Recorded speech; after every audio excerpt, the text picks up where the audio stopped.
ఒక క్రెడిబిలిటీ ఉన్న విశ్లేషకులు ఇలా మాట్లాడితే తప్పదు. ఇప్పుడు నా గురించి కూడా మాట్లాడినాక నన్ను ఎన్నిసార్లు క్యారెక్టర్ అసాసినేట్ చేశారు, ఎన్నిసార్లు నన్ను తిట్టారు అన్నారు, తిమ్మారన్నారు, అవన్నీ పట్టించుకోవాలి. కానీ అమిత్ షా గారి పేరు వినిపిస్తే మటుకు నాకు తప్పు అనిపించింది, అది నేను ఖండించాలనిపించింది. దేనికంటే ఆ స్థాయి వ్యక్తుల్ని,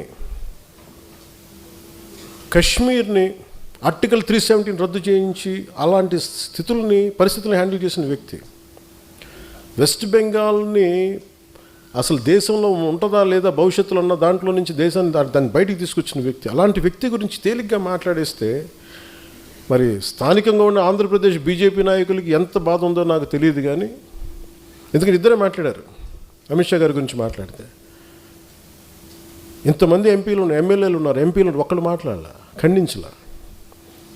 కనీసం ఇది నాకున్న వారికి ఉన్న గౌరవంతో నేను ఖండించాల్సి వచ్చింది. దానికి మీరు స్పందించారు బీజేపీ కంటే, దానికి చాలా మీ అందరికీ మనస్ఫూర్తిగా నా ధన్యవాదాలు తెలియజేసుకున్నాను.